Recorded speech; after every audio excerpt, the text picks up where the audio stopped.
I want to start out by asking you, the listener, a fairly personal question. Think about the last time you negotiated a salary. How did your stomach feel in that moment? Oh, I'm guessing pretty terrible. It's usually incredibly stressful. Right. Because what if the difference between a good salary and a truly great one isn't about, how aggressively you demand it or how much you sweat through your shirt? Yeah, what if it's not about that at all? Exactly. What if instead it simply comes down to the exact English words you choose?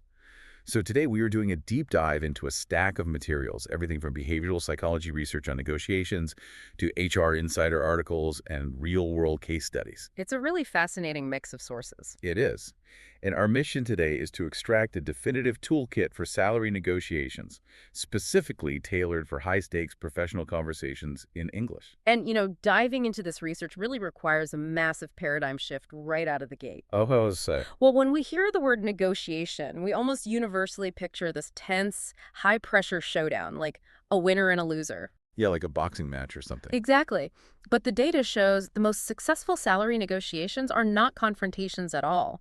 They are collaborative, professional conversations. Collaborative. Okay. Yeah, you and the hiring manager are sitting on the same side of the table, looking at a problem together and trying to find the right number. And for non-native English speakers in particular, the research highlights that the real hurdle isn't usually grammar. No. What is it then? It's tone.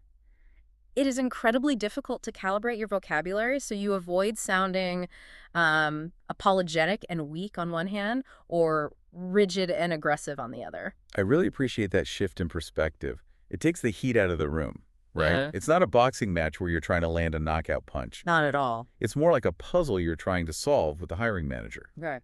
But that brings up an obvious question. Sure. If it's just a puzzle, why do so many highly competent professionals accidentally shut the conversation down before it even starts? Well, it generally happens because they lack the specific linguistic tools to keep those puzzle pieces moving. So they just get stuck. Right. When the conversation hits a snag, they just freeze. So our goal with this research is to walk you through the chronological journey of a negotiation. We'll look at the specific psychological hurdles at each stage, from stating your initial number to signing the final offer, and equip you with the exact phrasing to use. Let's unpack the very beginning of that journey then. Before you can solve this puzzle with your future employer, you have to put the first piece on the board. And that piece is your number. Which introduces one of the most heavily studied concepts in behavioral economics, the anchoring effect. Right. The data is definitive on this. The very first number spoken in a negotiation disproportionately influences the final outcome. Because it sets the baseline. Exactly, because human brains heavily weight the first piece of information they receive as a reference point. You have to anchor high and you have to anchor confidently. So if you throw out a low number, just because you're trying to be polite or maybe you're feeling a bit of imposter syndrome, you are actively sabotaging your own ceiling. You're setting the anchor in the basement. You really are. Let's look at the mistake most people make when they try to soften the blow. They'll say something along the lines of, I was thinking maybe somewhere around, I don't know, perhaps $65,000 or whatever you think is fair. Oof.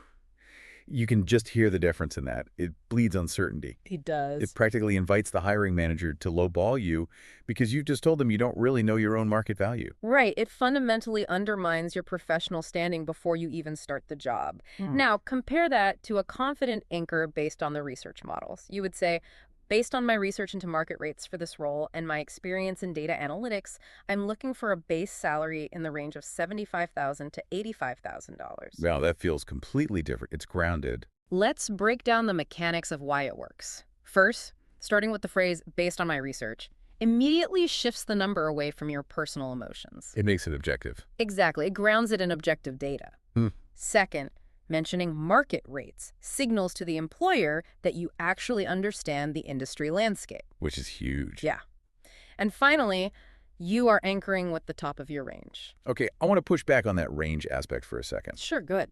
Doesn't using a range actually make you look indecisive? Like, if I say $75,000 to $85,000, doesn't that just give the employer a psychological safety net to immediately pick $75,000 and ignore the top number? That is a very common fear, and honestly, it's valid. If Yeah. you simply draw a range and stop talking, yes, human nature dictates they will gravitate to the bottom number. Right, so how do we start that? The range is effective because of what you are supposed to do immediately after you say it. Yeah. You have to construct what the literature calls a value bridge. A value bridge, okay. You connect your salary request to the specific measurable value you are bringing to the company. You're bridging the gap between what you cost and their return on investment. So you don't just say, I'd like to be paid $80,000 and leave it hanging in the air. Right. Without the bridge, it sounds like a demand. With the bridge, it sounds like a business case. For example, given that I'd be bringing 5 years of direct experience in this area, along with the client relationships I've developed at my current firm, I believe $80,000 reflects the value I'd be contributing from day one. I see. You're constantly reminding them of what they get in exchange for the money. Mm. You're turning an expense into an asset. That's the core mechanism. And the research provides a few great templates for this. Like what?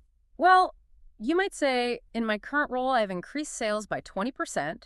I'm confident I can replicate and build on that here. Nice. Or, my background in this software means I'd be able to contribute immediately without a long ramp-up period, which I think justifies this number. Yeah, that makes so much sense. You are effectively forcing the hiring manager to stop thinking, what will this person cost me?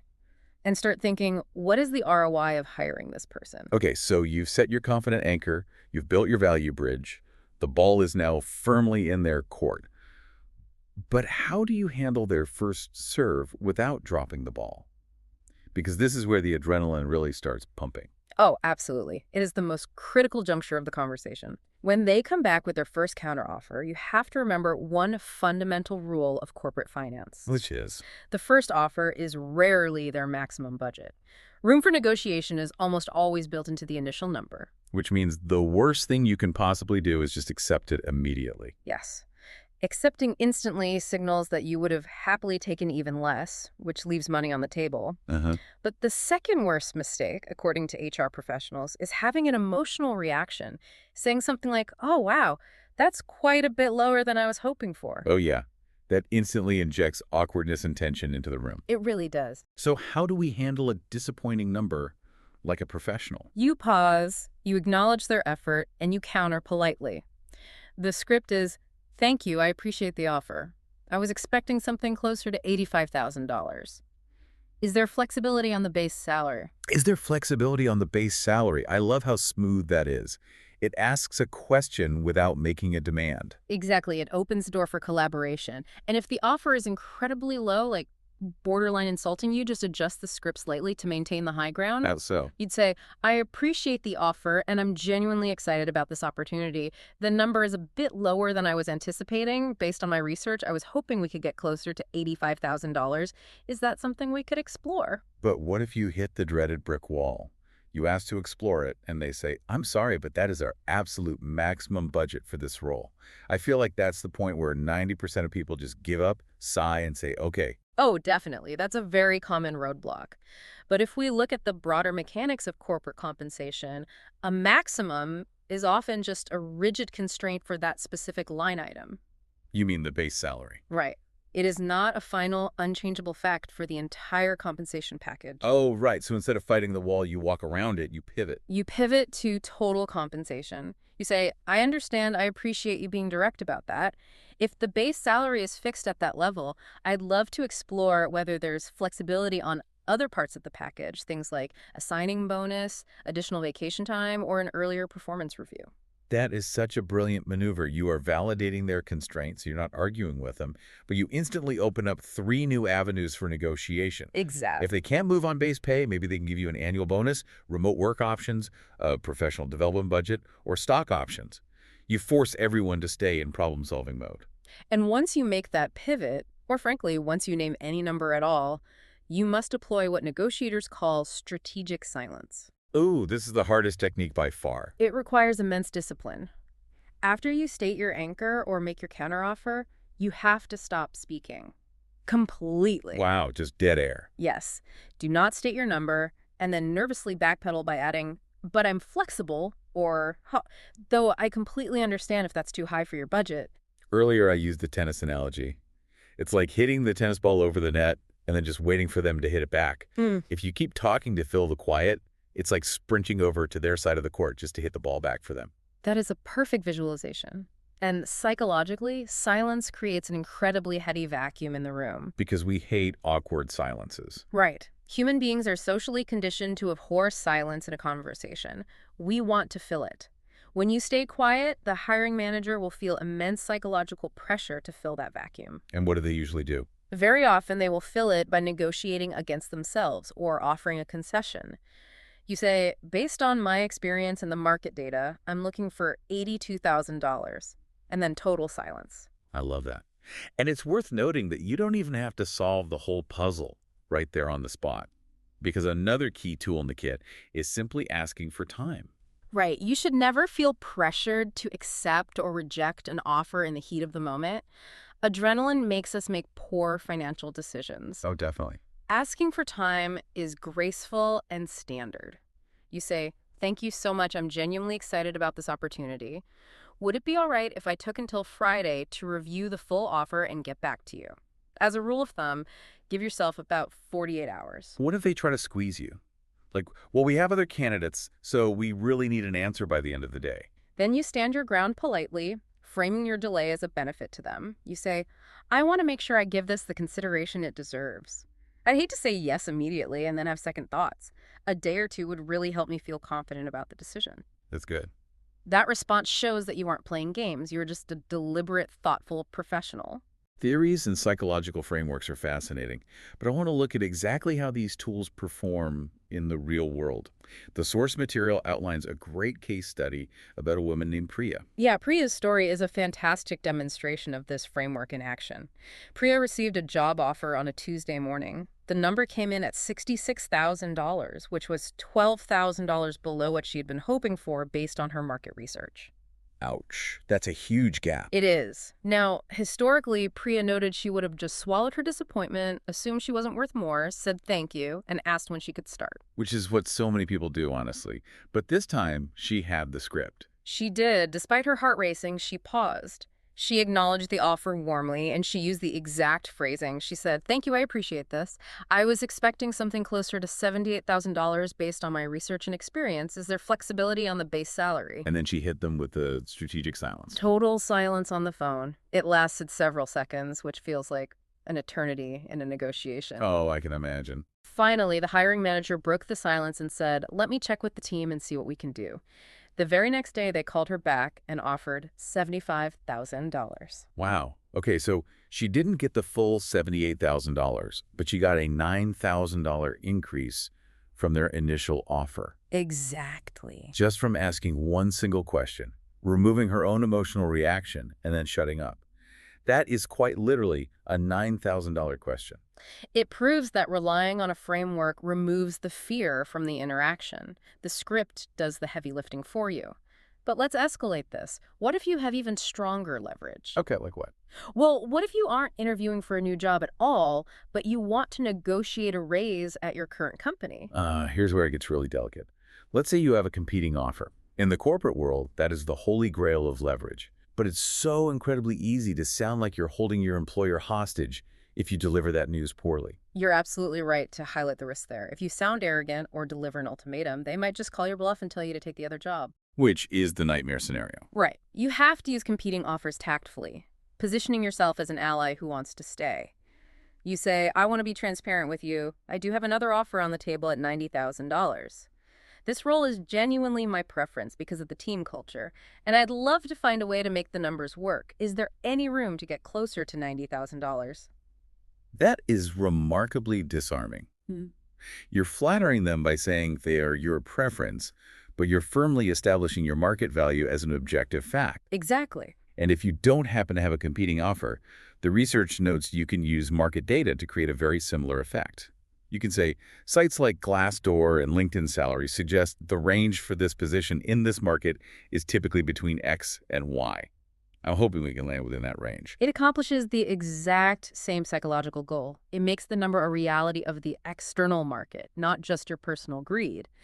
Now, negotiating a raise in a current role requires a slightly different approach because your leverage isn't the external market, it's your internal track record. Right, you can't really threaten to leave your boss, at least not explicitly, No. without poisoning the well. No, you have to open collaboratively to get on the schedule.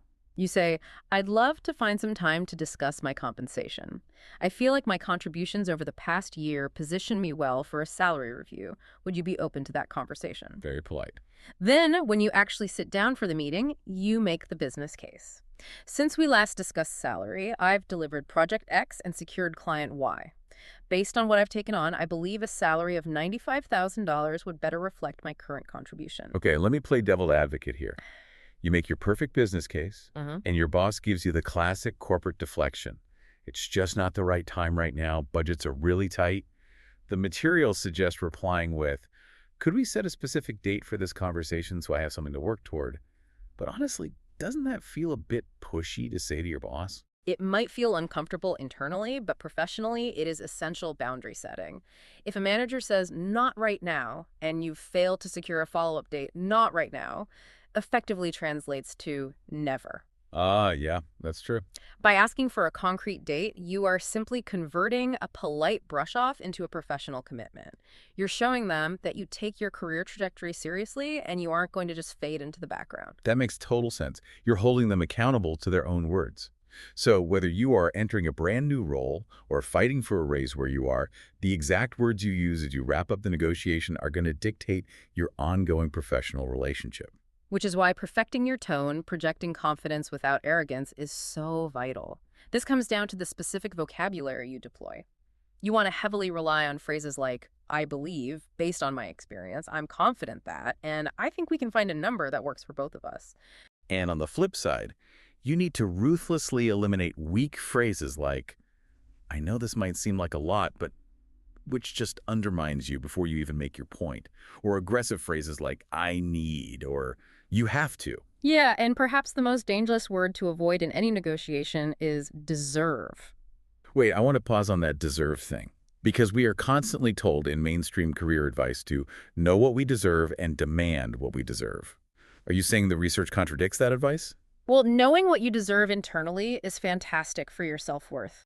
But saying the words I deserve out loud in a negotiation completely changes the dynamic. How so? It creates an adversarial, entitled atmosphere. It sounds like a courtroom where you are owed restitution. Saying I can deliver this value keeps it a business partnership. And speaking of partnerships, sometimes the math just doesn't work out and you have to know how to walk away. Because you might be declining the offer, but you shouldn't decline the relationship. Industries are way smaller than people think. The manager you say no to today could be the VP interviewing you for your dream job 5 years from now. That's a vital point. If the numbers just don't align, you decline gracefully to protect that future network. You say, I've given this a lot of thought, and I have a lot of respect for the company and the team. After careful consideration, I've decided to pursue a different direction. I genuinely hope our paths cross again. This is a really positive process. That's really classy. Or you leave the door open. I'm going to have to pass on this one, but I'd love to stay connected if circumstances change on either side. I think there could be a real fit here. It leaves everyone feeling respected. But let's assume the negotiation went well and you got the number you wanted. You can't just drop the ball at the finish line. No, you want to maintain that crisp professional tone right through the acceptance. Don't just say, okay, yeah, that sounds good, I'll take it. You say, I'm really pleased to accept. Thank you for working with me on this. I'm genuinely excited to join the team, and I'm committed to making this work well for everyone. And always follow up with a written confirmation within 24 hours to create a paper trail. When you look at all these phrases as one long chronological sequence, it really forms a complete toolkit. It's like a master script. Yeah. Is to open the discussion, you set your anchor with a range, you hit them with the value bridge. When they counter, you ask about flexibility. If they hit a wall, you pivot to other benefits. You drop in market data or competing offers if you have them. You use strategic silence, you buy yourself time, and then you accept or walk away cleanly. Exactly. Let's look at one final case study from the materials where this entire art comes together to create a life-changing result. Let's talk about James. Oh, James's story is the perfect synthesis of everything we've unpacked today. He was offered a position at a major competitor. It was the exact title and team he wanted, but the offer came in unexpectedly low at $68,000. And he knew he was worth more. Yeah, James had done his market research, and he knew his value was much higher, expecting something in the $80,000 to $85,000 range. So he didn't panic. He just ran the script. He ran the sequence flawlessly. He got on the phone and said, "Thank you so much for this. I'm genuinely excited about the opportunity. Based on my research into market rates and the experience I'd be bringing, particularly the client relationships I've developed, I was expecting something in the $80,000 to $85,000 range. I'm also transparent with you that I have another offer on the table. This role is my strong preference. Is there flexibility to get closer to that range?" He hit every single psychological trigger there. He started with gratitude, built the value bridge with his client relationships, anchored with market data, gently applied the leverage of a competing offer while maintaining preference, and asked an open-ended collaborative question. And then, crucially, he deployed the strategic silence. After a very long, uncomfortable pause, the hiring manager said she'd need to go back to the finance team. And what happened? The next day, they countered with $76,000 plus a $4,000 signing bonus. James asked for 24 hours to consider it. The following day, he accepted professionally. That is just incredible. 2 phone calls, 1 email, relying entirely on a memorized script, and he walked away with $12,000 more than the original offer. And the most important takeaway from James's outcome is that the language itself did all the heavy lifting. He didn't have to be naturally aggressive or naturally confident. He just had to be precise with his English phrasing. So what does this all mean for you listening right now?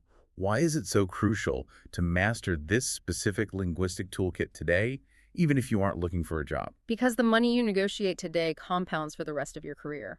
A $10,000 raise negotiated right now doesn't just benefit you this year. It becomes the baseline for every future role, every future percentage-based raise, and every future negotiation you will ever have. The compounding effect is massive. It is. The financial trajectory of your life literally changes based on these 10-minute conversations. And the beautiful thing about these techniques is that they are completely learnable. The confidence doesn't have to be innate. The confidence comes from practicing the exact words until they become muscle memory. I want to leave you with one final thought to mull over. Think back to the puzzle analogy we talked about at the beginning.